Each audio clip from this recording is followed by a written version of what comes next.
אנה המקסימה, המעצבת הדגולה. למה אני אומרת את זה? כי היה לי פה חדר שהייתי מאוד מיואשת ממנו.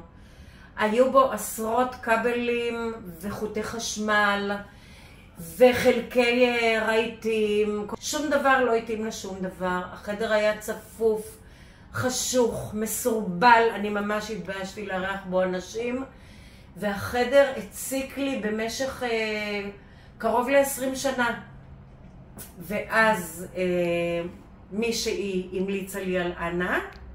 לא הייתה לי היכרות מוקדמת איתה. ומרגע שהתחברנו הייתה ממש כימיה טובה. כי אני אמרתי לה, תראי, יש לי רק שתי דרישות. אני רוצה שהחדר יהיה מואר, בהיר. ואני ממש עומדת על זה שאת תבואי לקנות איתי הכל. כי אני יכולה ליפול לקיץ' נורא מהר. וכך היה. קנינו הכל ביחד, שזה היה פשוט נפלא. אנה דייקנית, אני דייקנית, נפגשנו בזמן.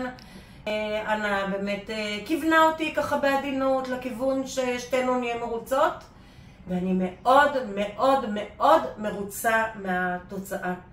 כל פעם שאני נכנסת לחדר, הלב שלי מתרחב, ונהיה לי גם אור בעיניים וגם אור בלב.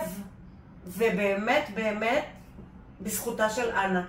אני ממליצה מכל הלב, קחו את אנה, ויהיו לכם חיים מוארים ונפלאים. וואו, תודה רבה. התרחב לי הלב לשמוע את מה שאת אמרת.